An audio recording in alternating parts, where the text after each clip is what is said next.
Hello, everyone. For those of you who don't know me, I'm Nick Cota with Success Home Team at Keller Williams Integrity Realty. Today, I am joined by the lovely Alison Feigh.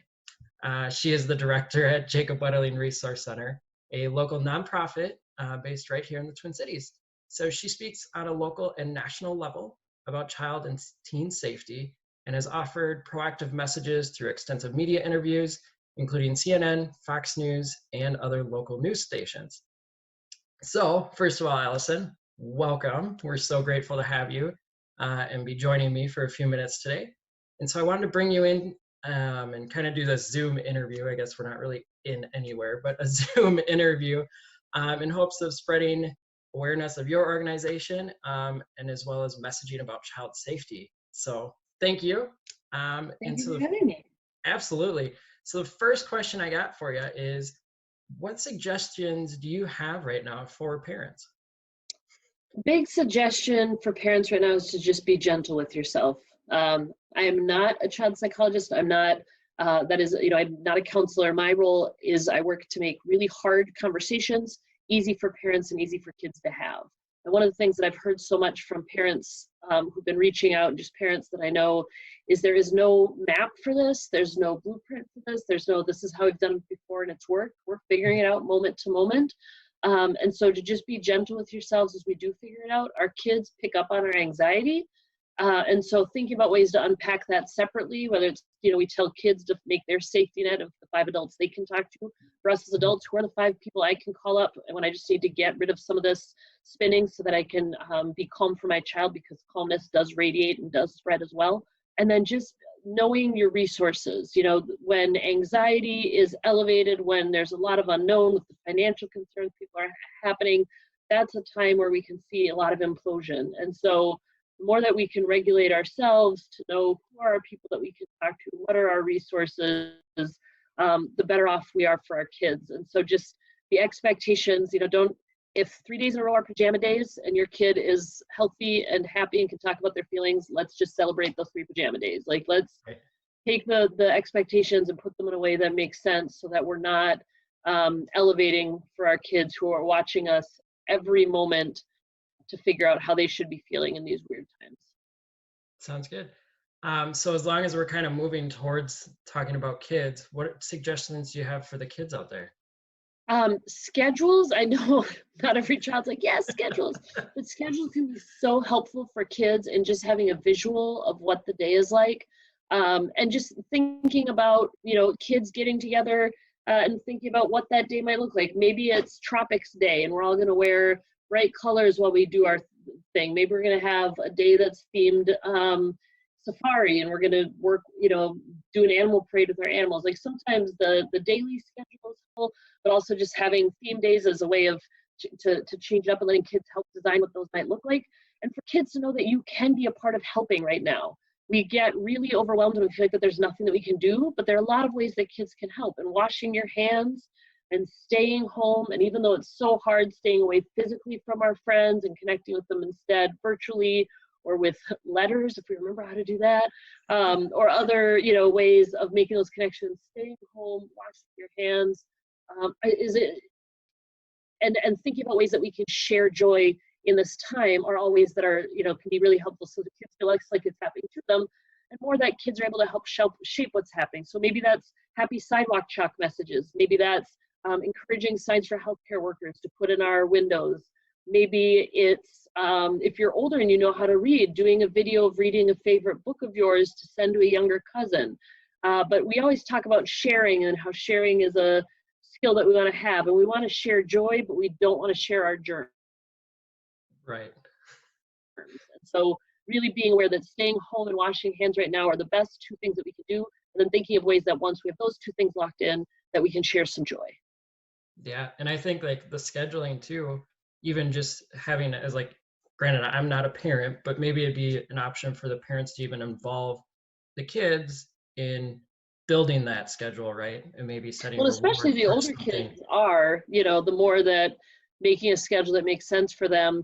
When we hear from our preteens and teens, they're much more likely to live through things and understand the why, and they're involved in the why. So it's not we're going to do this because it's let's sit down. We know that we need to stay up to date with our math. So what part of the day do you feel like your brain is the best for math?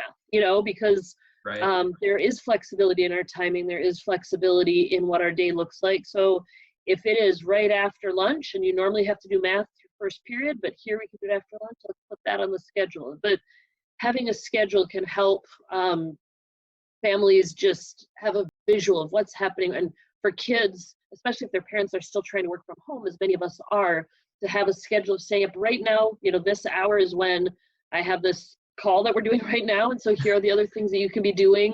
And just having a visual and having that expectation can be really helpful in a time when there are so little, when there's so little that is known, having as much known as possible. And then in the schedule, putting a specific time to just check in as a family, you know, asking, are there any questions of anything you've heard that you want to know?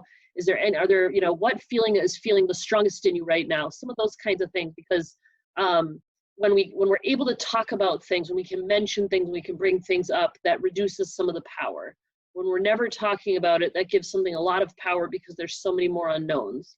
So asking kids open-ended questions, because we don't want to jump 10 steps ahead of where they're at, but getting a sense of where they are at, what they do know, what they are worried about, and how we can help them, you know, with those big feelings, because we want to start that pattern of them being comfortable talking to us about big feelings. And so to have an actual time every day, we're putting down electronics, we're putting down distractions, and we're just checking in emotionally with each other. It can be hugely helpful as, you know, as kids are trying to figure out what is this new normal that no one knows day to day. Right. Well, and I think you briefly kind of started going into it. So what about community members? What can they be doing right now to help out each other and us as neighbors and things Well, like we that? tell kids, you know, build your safety net of 5 adults. Yeah, we tell kids, build your safety net of 5 adults. If someone doesn't know the rules about bodies, you know, we're usually talking about internet and body safety, you know, who are the 4 who do? If the first person we tell can't help us, who are the 4? So, but we as adults want to flip that thinking as well and think of who are the 5 kids who we can be a net for. You know, so it's not just the kid building their net, but who are kids who may just need, and it might not be kids who are necessarily going through trauma, or, you know, it might just be this family friend of mine is writing online that they're just feeling really overwhelmed right now. And so maybe I can send 3 or 4 links to the, you know, of thoughts that might be helpful for activities for their kids that don't take a lot of time. Maybe I can call and just do a voice to voice check-in, which can be so helpful. You know, how are you doing? This is hard. Is there anything that I can be doing to help? And then looking for, just like we tell kids to look for the helpers, you know, looking for people in your community. It's so heartening to see the positives on social media of the people, you know, making the masks that are needed, for the people who are just using their circles of influence to keep those messages hitting home about the importance of social isolation and the importance of doing this for the greater good. And then our healthcare providers, our garbage collectors, are people who are doing what needs to get done every day for the good of the community, thinking ways, how can we be supportive of them? I have a friend of mine who just put a thank you note on her garbage, you know, just thank you for still being out there doing this work, and, you know, sending you love or whatever. And it's just sometimes those little things that we can do for the people, you know, not being a jerk at the grocery store, right? Like, are thinking about how we can be kind and how we can be understanding to people who are stressed out, not only about the people who are needing things from all the time, but also trying to figure out how they can be present at home as childcare and schools and things are changing and closing. And we really, I guess the theme for the month is just being gentle with other people, being gentle with ourselves, being gentle with our kids. We know kids are at a higher risk for maltreatment during chaos, during anxiety. So paying attention to kids who you do worry about, and using opportunity to check in with them, to check in with their families, and financially supporting groups in your area doing the good work of prevention and response on behalf of kids, because I worry so much about the kids who are not being seen by anybody right now because of just where we're at with what needs to happen for help, and are in places that are not safe. So paying attention, staying connected, reaching out, those are all very important things, because it's not just about the kid building their safety net, it's about us looking for kids who are falling through the nets and offering support in whatever ways that we can. All right. Last question, Allison. So, Okay. you ready? Yep. How are you remaining positive right now? I have a toddler, so that helps because it's very nice that she's not at an age where she knows much of what's happening right now. She just like thinks this is extended playtime day by day by day. But even she was getting stir crazy. We talk about the power of community. We talk about the power of support. A friend of the family dropped off an old, not an old, but a wooden slide and a wooden little play thing that I could clean up and put in the basement and put together and give her some just opportunity to use those large motor skills. And watching her climb up the slide and go down the slide and have a slide inside, just the joy that has brought has been a huge just perspective anchoring experience for me. Going outside while we, as long as they keep saying going outside is fine, as long as you stay away from people, taking full advantage of stroller walks. And just, I have a dog. Today is National Puppy Day or National Dog Day or something like that. So taking my dog out when I can. And I'm really thankful for technology. My siblings and I reaching out daily with FaceTimes and just checking with other people with FaceTime and with social media and trying to share joy wherever we can. So yeah, puppies, slides, technology, it's a whole perspective. Oh, and musical theater. I mean, let's be real. There's a song from a musical for every feeling you may be feeling. And so if you need help trying to match your mood to a song from musical theater, that's my jam. So that's been another wonderful challenge in these good times. So, I try to avoid the Les Mis kind of like angsty whatever and move more toward, and just trying to find things that are a bit more upbeat and joy-filled right now. And we're making it work. Awesome. All right. Well, air five or virtual high five, Alison. Yes. Awesome.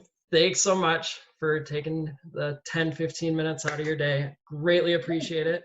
And we go to the Jacob Wetterling Facebook page, Jacob Wetterling Resource Center. We're putting up good tips and tools for families that we see from different nonprofits. We're going to do Friday story times for kids, just as if you need 10 minutes to reset, you can know that they're going to be proactive, positive, happy stories for kids. And we'll keep trying to share more and more resources on that page. So reach out to us there and know that a lot of people are trying to do what we can to keep the kids front and center in all this.